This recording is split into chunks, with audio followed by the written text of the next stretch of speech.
Hello नमस्कार, मैं doctor Rajneesh Kumar आप सभी का एक बार फिर से हार्दिक स्वागत करता हूँ। आज के वीडियो लेक्चर में हम चर्चा करेंगे कि यूजीसी एनटीए नेट सन 2022 का जो परिणाम आया है, उसमें इस चैनल से जुड़े हुए कितने विद्यार्थी सफल हुए हैं और जो भी विद्यार्थी असफल हुए हैं, उनके असफलता का कारण क्या हो सकता है? क्योंकि उनको आगे भी इस परीक्षा में बैठना है, तो असफलता के कारणों को जानना काफ़ी ज़रूरी है और जो भी विद्यार्थी सफल हुए हैं, तो उनको तो बधाई बनती है। वो अपनी खुशियाँ लोगों से मिलकर अ, बाँटें। लेकिन असफल विद्यार्थियों पर हम अभी बात करेंगे कि किन-किन कारणों से वो इस परीक्षा में सफल नहीं हो पाए। जब से परिणाम आया हुआ है, तब से हमारे टेलीग्राम चैनल, कम्युनिटी सेक्शन और जहाँ भी कमेंट्स विद्यार्थी कर सकते हैं, उन्होंने अपने कमेंट्स के माध्यम से, क्योंकि हमारे संवाद का जो माध्यम है, वो कमेंट्स ही है, तो उसके माध्यम से लगभग 150 से ऊपर विद्यार्थियों ने बताया कि हमारा चयन हुआ है। हमने तो अभी 150 तक गिना है। लगातार मैसेज आ रहे हैं कि हमने आपके videos lecture, practice set, live class को देखने के बाद इस परीक्षा में सफलता हासिल की है। वैसे जब भी कोई सफल होता है, तो उसको बताने के लिए, उसका श्रेय लेने के लिए लाइन लग जाती है और क्यों ना हो, छोटी-छोटी लोगों की जो एडवाइसेज़ हैं, सलाह है, अगर कोई व्यक्ति सफल होता है, तो उसको भी स्वीकार करता है। तो इस चैनल से भी जो भी थोड़ी बहुत मदद मिली उसको लेने के बाद जब भी विद्यार्थी क्वालीफाइंग हुए इस परीक्षा में, तो उन्होंने अपना नैतिक दायित्व मानकर बताया भी और काफ़ी अच्छा लगा मुझे कि जैसे भी हो, यहाँ पर गंभीर विद्यार्थी जुड़े हैं और उसी के परिणाम स्वरूप इनका चयन भी हुआ है। और कहा जाता है कि किसी भी संस्था को बनाने में विद्यार्थियों का ही योगदान होता है। टीचर्स मेहनत करता है, लेकिन अगर विद्यार्थी उससे 2 कदम आगे निकल कर और मेहनत करते हैं, तो फिर वो संस्था नाम से जानी जाने लगती है कि फलाँ संस्था है जो कि बहुत सारे विद्यार्थियों को लाभ पहुँचा रही है। तो ऐसे विद्यार्थी यहाँ पर जुड़े हैं, उन्होंने कमेंट्स किया, तो सफल विद्यार्थियों को मैं हार्दिक बधाई देता हूँ और यही उम्मीद करता हूँ कि वो आगे अपने जो भी लक्ष्य हैं, उनको प्राप्त करें। दूसरी बात यहाँ पर आती है कि जैसे ही बच्चे परिणाम को देखे और उनका चयन नहीं हुआ, तो उन्होंने कमेंट्स किया कि सफल विद्यार्थियों का हम कुछ इंटरव्यू लें, उनके अनुभवों को शेयर करें। तो कई बार देखने में ये आता है कि जब सफलता मिलती है, तो उसका तात्कालिक कारण नहीं पता चल पाता है कि हमने कैसे तैयारी की थी, क्या-क्या किया था कि हम सफल हुए। कुछ दिन तक हम खुश रहते हैं और लोगों की बधाइयाँ प्राप्त करते हैं। लेकिन अगर कोई ये किसी भी सफल व्यक्ति से पूछे, जैसे मेरा ही जब नेट जेआरएफ का रिज़ल्ट आया था, तो हमारे दोस्त कहते थे कि कैसा लग रहा है तुम्हारा नेट जेआरएफ हो गया है तो कैसा लग रहा है? तो मुझे समझ में नहीं आता था कि मैंने कब बहुत मेहनत की थी, कब नहीं की थी, किस मेहनत की वजह से मैं जेआरएफ हुआ। क्योंकि जब मेरा जेआरएफ हुआ था, तो उस समय जेएनयू और बीएचयू दोनों जगह मिलाकर केवल 2-3 लोग ही जेआरएफ हुए और कुछ लोग नेट हुए थे। तो जेआरएफ का थोड़ा-सा इम्पोर्टेंस ज़्यादा माना ही जाता है। तो कहने का मतलब ये है कि अभी जितने भी बच्चे सक्सेस हुए हैं, उनके तुरंत इंटरव्यू को लेकर हम प्रस्तुत हो जाएँ और उनके अनुभवों को शेयर करें, तो ये थोड़ी-सी जल्दबाज़ी हो सकती है। ठीक है, समय-समय पे हमारे विद्यार्थी ज़रूर कमेंट्स कर कर बताएँगे कि वो किन मूल मंत्रों का सहयोग लिए थे और कैसे तैयारी किए थे, थोड़ा-सा उनको वक़्त देना चाहिए। इसी बीच हमने उन कारणों पर विचार किया कि किस वजह से असफलता मिली होगी। तो कुछ हमने बिंदुओं को रेखांकित किया है, उसको आप देखिए और टैली कीजिए, मिलाइए कि कितना मैं सही हूँ और कौन-कौन से ऐसे पॉइंट्स हैं, जो कि आप उनसे सहमत हैं। तो चलते हैं देखते हैं कि जब भी हम किसी परीक्षा की तैयारी करते हैं, चाहे वो यूजीसी नेट का एग्ज़ाम हो या फिर कोई और एग्ज़ाम हो, उस एग्ज़ाम को क्रैक करने के लिए, क्वालीफ़ाई करने के लिए, पास करने के लिए हमें पर्याप्त समय देना चाहिए। तो कई बार तैयारी के लिए पर्याप्त समय को न दे पाना भी सफलता में एक पॉइंट हो सकता है। अगर आप पर्याप्त समय नहीं देंगे तो पाठ्यक्रम को भी ठीक से कवर नहीं कर पाएंगे, पुराने प्रश्न पत्रों को भी ठीक से नहीं देख पाएंगे, इसके अलावा प्रैक्टिस सेट भी ठीक से नहीं हल कर पाएंगे। क्योंकि देखने में आता है कि बहुत सारे ऐसे विद्यार्थी हैं जो कि फॉर्म अप्लाई करने के लिए कर देते हैं, लेकिन हमेशा एग्जाम की डेट का इंतजार करते रहते हैं कि कब डेट आए या फिर प्रवेश पत्र कब मिले, तब से वो तैयारी करना शुरू करते हैं। तो पता चले कि एडमिट कार्ड और परीक्षा डेट बहुत नज़दीक जाकर बताई जाती है, मतलब कि बस केवल 10-12 दिन का ही समय रहता है कि हमारा एग्जाम फला डेट को होगा और एडमिट कार्ड फला डेट को निकलेगा। तो हमारे पास समय नहीं रहता है। तो इस परीक्षा की अगर तैयारी आप कर रहे हैं तो कम से कम 4 से 6 महीने तक आप ज़रूर अपना एक निर्धारित समय बनाइए कि हमें इस एग्ज़ाम में बैठना है। तो तैयारी के लिए पर्याप्त समय आपको देना पड़ेगा। शॉर्टकट अपनाएँगे तो फिर मुश्किल हो जाएगी। अगर दूसरे पॉइंट्स पर बात करें तो अच्छे मार्गदर्शन का अभाव। जैसे आपके मन में आया कि हम यूजीसी नेट की तैयारी करें, तो मार्गदर्शन के लिए आप खोजते हैं, कोचिंग में जाते हैं, यूट्यूब चैनल्स को देखते हैं बहुत सारे। तो कई बार क्या होता है कि जब आपको अच्छा मार्गदर्शन नहीं मिलता है, तो भी आप असफल हो जाते हैं। अच्छा मार्गदर्शन न मिलने का कारण ये हो सकता है कि जैसे आपको ये पता ही नहीं चले कि परीक्षा का पैटर्न कैसा है, किस हिसाब से क्वेश्चन पूछे जा रहे हैं, कहाँ से प्रश्न उठाए जा रहे हैं। या फिर जब आप कोचिंग में एडमिशन लेते हैं, तो कुछ समय के बाद आपको लगता है कि इससे बढ़िया तो मैं स्वतः अध्ययन कर सकता था, सेल्फ स्टडी कर सकता था या फिर ऑनलाइन भी पढ़ सकता था। यहाँ पर हमारे समय का अपव्यय हो रहा है। समय का अपव्यय कब लगता है कि जब आप कोचिंग्स में जाते हैं, तो शुरुआत में आपको कोचिंग के सबसे जो बेस्ट टीचर होते हैं, उनसे परिचय कराया जाता है। लेकिन जैसे ही कुछ वक़्त आप बिताते हैं, वैसे ही आपके सामने कुछ वैकल्पिक टीचर्स को ला दिया जाता है और किसी तरीके से पाठ्यक्रम को खींचा जाता है। तो आपको मानसिक तनाव भी झेलना पड़ता है। आपको लगता है कि हम आकर यहाँ पर फँस गए हैं। और दूसरी बात है कि कोचिंग्स वाले कभी भी आपको अपने पैरों पर खड़े होने के लिए नहीं बोलते, बल्कि वो अपने नोट्स, अपने टेस्ट सीरीज को ही काफ़ी बताते हैं। जबकि आपको खुद एक मूल मंत्र बनाना पड़ेगा। बिना खुद का मूल मंत्र बनाए हुए आप किसी भी परीक्षा में सफल नहीं हो पाएँगे। भले आप अच्छा मार्गदर्शन के लिए कोचिंग्स और चीज़ों को जॉइन करें, लेकिन अपना भी एक मंत्र ज़रूर बनाइए, जिससे कि आपको इसके बाद देखने में आता है कि आपको तैयारी करने के लिए पर्याप्त समय भी मिल गया, सब मार्गदर्शन भी मिल गया, लेकिन समर्पण की कमी कई बार आपको असफल कर देती है। कहने का मतलब ये है कि जब भी आप फॉर्म को अप्लाई करते हैं, संबंधित परीक्षा की, तो आप शुरुआत में खूब मन लगाकर 10-15 दिन पढ़ते हैं। लेकिन फिर जैसे और टाइम बीतता है, थोड़ी-सी आपकी पढ़ाई लूज़ हो जाती है, यानी कि बीच के दिनों में आप थोड़े से ढीले हो जाते हैं।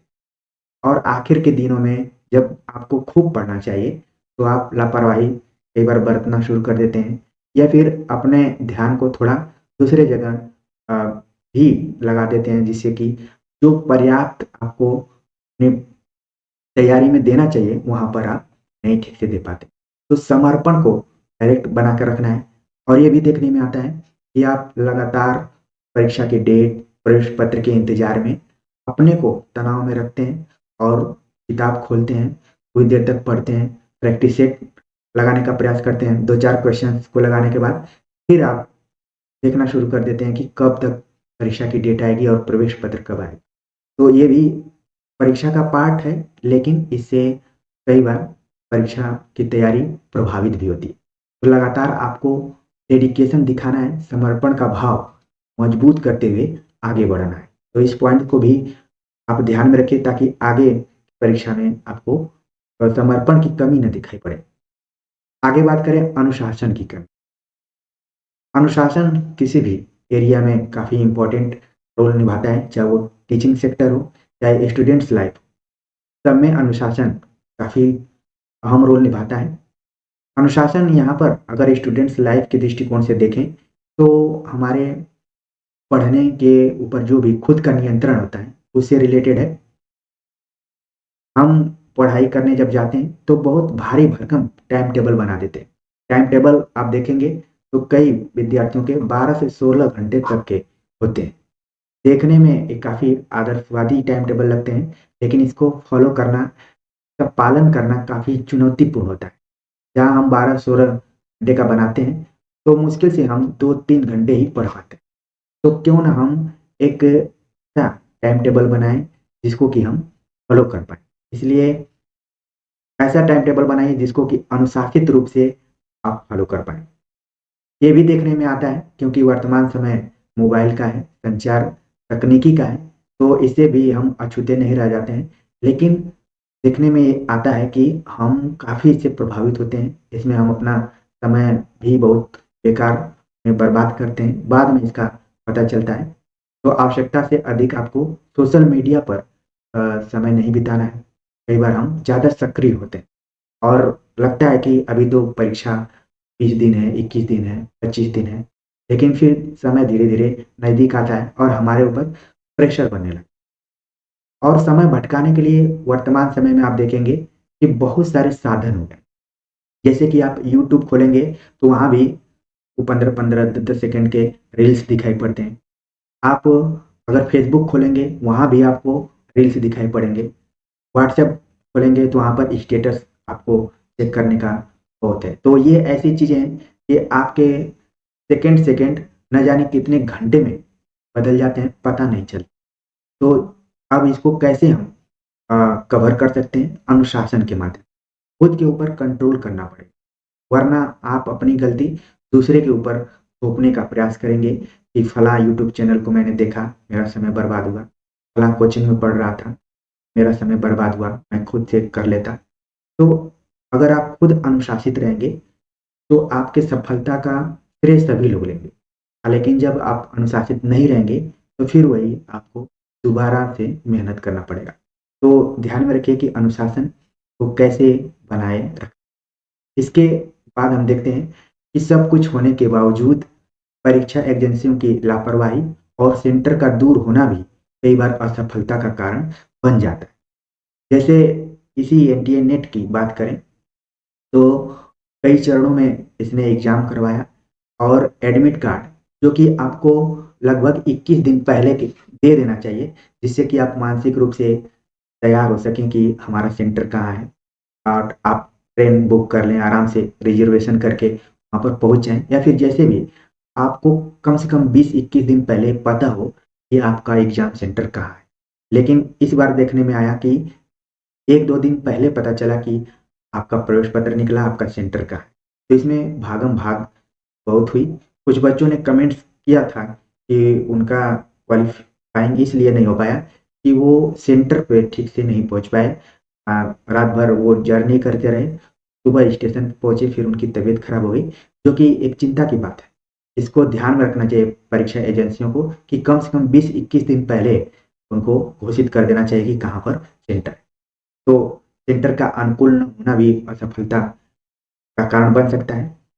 इसके बाद जो एक पॉइंट्स है कि कंप्यूटर पर कई बच्चे जो हैं वो असहज महसूस करते हैं और उनको पढ़ने में दिक्कत होती है, स्क्रॉल करने में दिक्कत होती है, तो ये भी कारण बन जाता है। इसलिए आपको थोड़ा-सा आपको पहले से ध्यान में रखना पड़ेगा, थोड़ा कंप्यूटर पे बैठने की आदत भी डालनी पड़ेगी।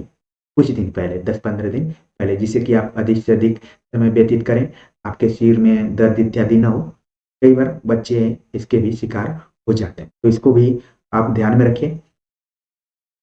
छठा यहाँ पर मैंने पॉइंट्स निकाला है कि सब कुछ आपका अच्छा चल रहा है, लेकिन अचानक आपकी तबीयत खराब हुई, तो फिर सब चीज़ धरा का धरा रह जाएगा। इसलिए आखिर समय में तबीयत आपकी ठीक होनी चाहिए, नहीं खराब होनी चाहिए।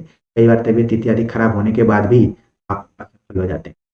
और कई बच्चों की तबीयत इसलिए भी खराब हो जाती है कि वो ठीक से नींद नहीं लेते हैं और परिणाम पर अधिक उनका ध्यान रहता है। तैयारी से ज़्यादा परिणाम पर ध्यान रहता है, जिससे कि उनकी तैयारी प्रभावित होती है, उनका स्वास्थ्य भी प्रभावित होता है और मेन मौके पर उनकी तबीयत खराब हो जाती है। तो ये कुछ ऐसे पॉइंट्स हैं जिनको कि आप आगामी परीक्षाओं में ज़रूर ध्यान में रखेंगे, जिससे कि ये आपकी असफलता का कारण न बने। इनको सुधार करके आप ज़रूर सफल होंगे, ऐसी मैं उम्मीद करता हूँ। क्योंकि मुझे लगा कि बहुत सारे लोग सफल उम्मीदवारों के बारे में चर्चा करेंगे, अलग-अलग जगह श्रेय लेंगे कि मेरी वजह से हुआ, मेरे वजह से हुआ। हालाँकि मैंने कम्युनिटी सेक्शन में अ, पोस्ट भी किया था कि ये आप लोगों की मेहनत का फल है, हमने तो केवल दिशा दी थी। अगर आप कमेंट्स कर कर बता भी रहे हैं कि यहाँ से मुझे लाभ मिला है, तो ये आपका बड़प्पन है। क्योंकि हमारे जो संवाद का माध्यम है, अभी वो कमेंट्स ही है, ना कोई व्हाट्सएप ग्रुप बना है, ना कोई बच्चे से मैं डायरेक्ट बात भी कर सकता हूँ। टेलीग्राम चैनल में हमने ओपन रखा है कि आप मैसेज इत्यादि कर सकते हैं। वहाँ पर बहुत सारे बच्चों ने अपने सर्टिफ़िकेट्स को डाला हुआ था। कुछ बच्चों का नाम अखबार में भी आया था। तो काफ़ी अच्छा लगा कि मैं गंभीर लोगों के बीच में काम कर रहा हूँ और उसका रिज़ल्ट्स भी दिखाई दे रहा है, परिणाम भी दिखाई दे रहा है। क्योंकि हरिशंकर परसाई ने एक निबंध में लिखा है कि जिस तरह से नेता को जनता की ज़रूरत पड़ती है, साधु संतों को भक्तों की ज़रूरत पड़ती है, उसी तरह से एक टीचर्स के लिए, एक शिक्षक के लिए अच्छे विद्यार्थियों और शोधार्थियों की ज़रूरत पड़ती है। तो काफ़ी सौभाग्यशाली हूँ, यहाँ पर जितने भी बच्चे हैं, बहुत ही शालीन तरीके से, खामोशी के साथ तैयारी करते हैं और जब क्वालीफ़ाई होते हैं, चयनित होते हैं, तो ज़रूर कमेंट्स करते हैं कि इस चैनल का उनके सफलता में क्या योगदान रहा है। हालाँकि कोई मैं इस तरीके से नहीं दावा कर सकता हूँ कि आपने यहीं से पढ़ाई की है और आप सफल हुए।